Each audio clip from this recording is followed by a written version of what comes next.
Hi hello అందరికి నమస్కారం. నేను మీ Bhaskar. Welcome to Veera arts. West is destroying the whole world. West selfishness వల్ల ప్రపంచం మొత్తం నాశనం అవుతుంది. అమెరికా కావచ్చు, యూరోపియన్ కంట్రీస్ కావచ్చు, ఇప్పుడు కాదు 1947 మన స్వతంత్రం వచ్చినప్పటి నుంచి మీరు అబ్జర్వ్ చేసినట్టయితే ఇది ఖచ్చితంగా మీకు అర్థమవుతుంది. యుఎన్ఓ అనే ఒక యునైటెడ్ నేషన్ ఆర్గనైజేషన్ మనం పెట్టుకున్నా అది నామ మాత్రమే. అది ఎందుకుంది అని అంటే ఈ వెస్టర్న్ వరల్డ్ కోసమే ఉంది. అది వీళ్ళ డెవలప్మెంట్ కోసమే అది పెట్టుకోవడం జరిగింది. ప్రపంచానికి ఎంతో సహాయం చేస్తున్నాను, కాపాడుతున్నాను, బిల్డప్ ఇస్తున్న అమెరికా కావచ్చు, యూరోపియన్ కంట్రీస్ కావచ్చు, ప్రపంచాన్ని మొత్తం దోసుకున్నాయన్న విషయం అందరికీ తెలుసు. రీసెంట్గా వెనుజులా కావచ్చు, ఇరాన్ కావచ్చు, నెక్స్ట్ టార్గెట్ గ్రీన్లాండ్ కావచ్చు. అసలు వీళ్ళందరూ కలిసికట్టుగా ప్లాన్ చేస్తున్నారా? మీకు ఇంతకుముందుగా చెప్పాను వుల్ఫ్ హంటింగ్ అని. ఇవి ఎలా ఉంటాయంటే వాళ్ళే ఒక విడిపోతాయి అనమాట. ఒక రెండు దేశాలుగా, మూడు దేశాలుగా విడిపోయి వీళ్ళకి ఆపోజిట్గా కావచ్చు, లేకపోతే డెవలప్మెంట్ అవుతున్న దేశాలను కావచ్చు అటాక్ చేయడం జరుగుతుంది. ఎలా అయితే ఈ వుల్ఫ్స్ కావచ్చు వాళ్ళ మీట్ కోసం కావచ్చు ఒక జంతువుని అట్రాక్ట్ చేసి సింహాన్ని సైతం చంపేస్తాయి కదా, ఆ రకంగా. మీరు కరెక్ట్గా అబ్జర్వ్ చేయండి. ఇండియాలో సైన్స్ ఎంతో డెవలప్మెంట్కి వెళ్ళేది, కానీ ఆ గ్రోత్ను ఆపింది మాత్రం వీళ్ళ చలువే. ఎంతోమంది సైంటిస్టులని చంపడం జరిగింది. అంతేకాకుండా చాలామంది దేశద్రోహులుగా ముద్రించి వాళ్ళ ఎదుగుదలని ఆపేసి జైల్లో కూడా వేయడం జరిగింది. దీనికి కారణం ఏంటంటే మన కరప్టెడ్ పొలిటీషియన్స్ కావచ్చు, లేకపోతే వాళ్ళకి ఏజెంట్గా పనిచేస్తున్న కొంతమంది సెలబ్రిటీస్ కావచ్చు, జర్నలిస్ట్ కావచ్చు, అంతెందుకండి యూరోపియన్ కంట్రీస్ కావచ్చు, యుఎస్ కావచ్చు, దీనికి సంబంధించిన దేశానికి సంబంధించిన ఏజెంట్స్ అంటారా, లేకపోతే వీళ్ళకి ఇన్ఫర్మేషన్ ఇచ్చేవాళ్ళు అంటారా, మన ఇండియా మొత్తంలో ప్రతి సంస్థలో వీళ్ళు ఉన్నారు. మనం ఒప్పుకున్నా ఒప్పుకోకపోయినా. దీనికి ఎగ్జాంపుల్ PSLV 3 C62. ఇది ఫెయిల్యూర్ కావడానికి కారణం ఏంటి? 93-94% సక్సెస్ రేట్ ఉన్న ఈ PSLV ఎలా ఫెయిల్ అయింది? దీనికి కారకులు మన సైంటిస్టులు ఎంతో కష్టపడి చెమటోర్చి వాళ్ళ మేధాశక్తితో ఈ PSLV 3 శాటిలైట్ని పైకి పంపించిన తర్వాత పైన అసలు ఇవి డిస్ప్లేస్ అవ్వడం ఏంటి, ఇవి అదృశ్యమైపోవడం ఏంటి?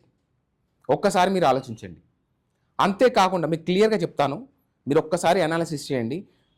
ప్రపంచంలోకి వెళ్ళే data centres, the biggest data centres with west world.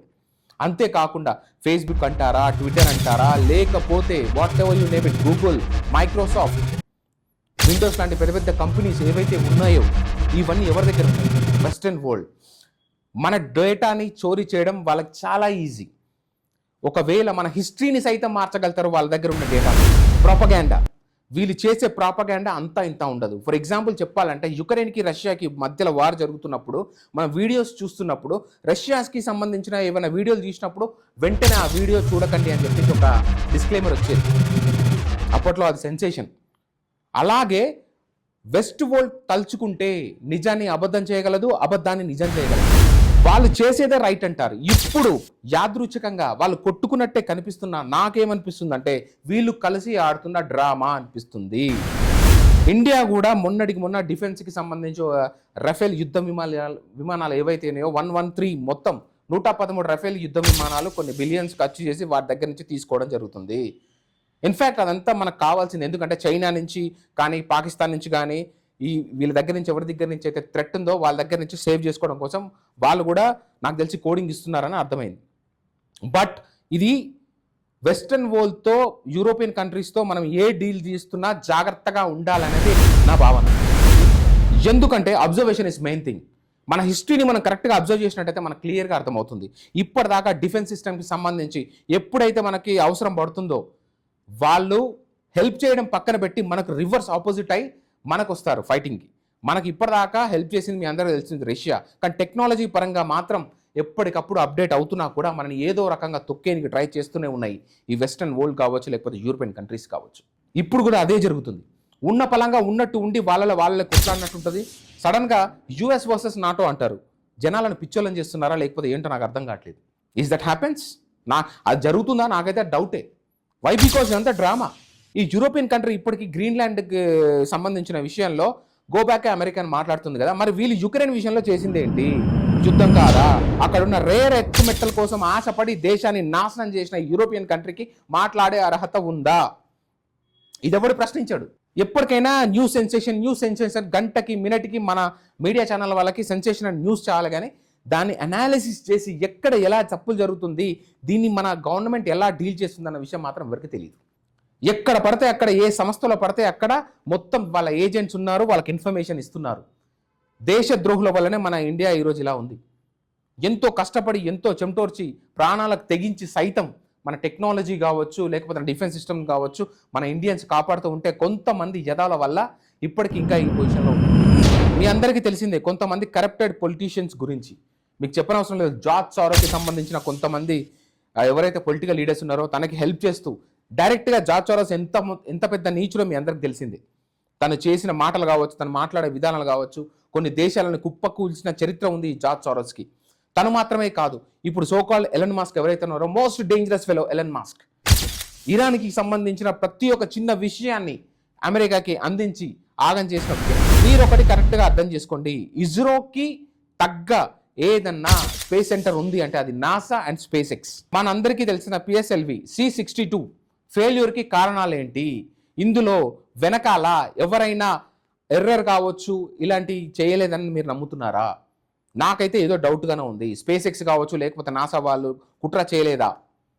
చేయకపోతే మంచిదే, కానీ చేసుంటే ఒక్కసారి ఇమాజిన్ చేయండి. ఎందుకంటే ట్రంప్కి, ఎలన్ మాస్క్కి ఏదో డ్రామా చేసి అక్కడున్న వెస్ట్ మీడియా మొత్తము జనాల మీద ఇంపోజ్ చేసి, ప్రొపగాండా చేసి, వాళ్ళిద్దరిలో ఒక ఎనిమీలా క్రియేట్ చేసి, ఎక్కడైతే ప్రపంచం మొత్తంలో టూ సైడ్గా డివైడ్ అయిపోయిన వాళ్ళని వీళ్ళిద్దరు కలిసి మ్యానిపులేట్ చేసి ప్రపంచాన్ని నాశనం చేస్తున్నారు. వీళ్ళు జనాలను పిచ్చోలు చేస్తున్నారు.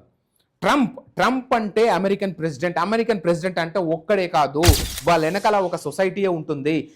అది ఇల్యూమినియాటియా, ఇల్యూజనా, లేకపోతే ఒక మాయనా, ప్రపంచాన్ని మోసం చేస్తున్నారు, ఒక ప్రొపగాండా నడిపించేస్తున్నారు. అంతెందుకండి, ఉన్నటువంటి స్టాక్ మార్కెట్ని ఒకటేసారి పడేస్తారు, మళ్ళీ ఉన్నటువంటి ఒకటేసారి లేపుతారు. వీళ్ళు ఇష్టం వచ్చినట్టు ఆట ఆడుతున్నారు. మోడీ మాట్లాడ్డా అంటే వీళ్ళు చేసే పనులన్నీ చేసి వెకిలి చేష్టలతో ట్రంప్ని రెచ్చగొడుతున్నా అవి మనకు తెలియకపోవచ్చు, బట్ గవర్నమెంట్లో ఇంటెలిజెన్స్ వర్గాలకి తెలుసు కాబట్టి వాళ్ళు సైలెంట్గా ఉండడం జరుగుతుంది. అప్పుడైనా మనం అర్థం చేసుకోవాలి అసలు ఏదో జరగబోతుంది. మోడీ సైలెంట్గా ఉండడమే చాలా మంచి పని. చేసేది చేసుకుంటూ వెళ్ళిపోవాలా, సైలెంట్గా ఉండాలి. సో ఇది ఫ్రెండ్స్, వీళ్ళు ఎలాగైతే మన సాఫ్ట్వేర్ని ఏదో ఒక బగ్ పంపించి మన డేటాను మొత్తం చోరీ చేసి ఏదో రకంగా మనని ఇల్యూజన్కి క్రియేట్ చేయడానికి ట్రై చేస్తారో, సో కాల్డ్ స్కామర్స్ కావచ్చు, అదే విధంగా ఈ అమెరికన్ వెస్ట్ సొసైటీ ఏదైతే ఉందో ప్రపంచాన్ని మొత్తం అదే విధంగా మాయ చేసి వాళ్ళు లూప్ హోల్స్ వదిలి ప్రపంచాన్ని మొత్తం వీళ్ళు ఈ విధంగా డిస్ట్రాయ్ చేస్తున్నారు. సో ఇది ఫ్రెండ్స్ ఈ ఎపిసోడ్. ఎప్పుడైనా సరే గంటకో లేకపోతే అర నిమిషానికి ఏదో ఒక సెన్సేషన్ న్యూస్ వస్తున్నట్టుగా మనకు బిల్డప్ ఇస్తున్నారు, కానీ ఇదంతా వెస్ట్ వరల్డ్ ఆడుతున్న డ్రామా అని అర్థం కావడానికి మనకు చాలా టైం పట్టవచ్చు. అంతేకాకుండా ప్రపంచం మొత్తం వీళ్ళు ఏం చేయబోతుండ్రో అన్న మాత్రం క్వశ్చన్ మార్క్. వై? బికాస్ ఎందుకంటే ఒక్క న్యూక్లియర్ బాంబు కనుక పడ్డదనుకో, ఒక్కసారి ఆలోచించండి, 500 సంవత్సరాలు పడుతుంది మళ్ళా కోలుకోవడానికి. వీళ్ళు ఇన్ని లక్షల కోట్లు సంపాదించి, ఇన్ని వేల కోట్లు సంపాదించి, డాలర్లు సంపాదించి, లాస్ట్కి అన్హెల్తీ అయిన ఈ భూమిని కనీసం హెల్తీగా లేని మనుషులను ఏలుకోవడం కోసమా వీళ్ళు చేసేది ఇదంతా? వీళ్ళు దేనికోసం చేస్తున్నారు? వీళ్ళు మాత్రం బతుకుతారా? ఈ అనుభవం చేసిన తర్వాత ఖచ్చితంగా 10 సంవత్సరాల తర్వాత వీళ్ళు కూడా చనిపోతారు. వై? బికాస్ ఒక్కసారి అనుభవం వేసిన తర్వాత దాని ఎఫెక్ట్ ఎలా ఉంటుందంటే, పుట్టే పిల్లల నుంచి మొదలు పెడితే బతికేవాడి దాకా 10 సంవత్సరాల కంటే ఎవడెక్కువ బతకడు. ఎందుకంటే జపాన్లో వేసిన ఆటం బాంబ్ ఏదైతే ఉందో దానికి 1000 రెట్లు ఎక్కువ ఉంటుంది ఇప్పుడు ఈ న్యూక్లియర్. ఒక్క దగ్గర పడ్డదంటే ఇంకోటి ఇస్తారు ఖచ్చితంగా. దీనివల్ల ఎక్కడో దేశాలు ఎఫెక్ట్ కావడం కాదు, ప్రపంచం మొత్తం ఎఫెక్ట్ అవుతుంది. సో ఇది ఫ్రెండ్స్, ఇలాంటి రిచ్ బిలీనియర్ ఈడియట్స్ వల్ల ఈ భూమి మీద మనిషి అంతరించిపోతాడా అన్న డౌట్ వస్తుంది. Let's hope, God knows what happens. Thank you so much friends. So ఇది ఫ్రెండ్స్, ఈ వీడియో మీకు నచ్చిందని నమ్ముతున్నాను. నెక్స్ట్ వీడియోతో మళ్ళీ మీ ముందుకు వస్తాను. అంటిల్ దెన్ సైనింగ్ ఆఫ్, నేను మీ భాస్కర్.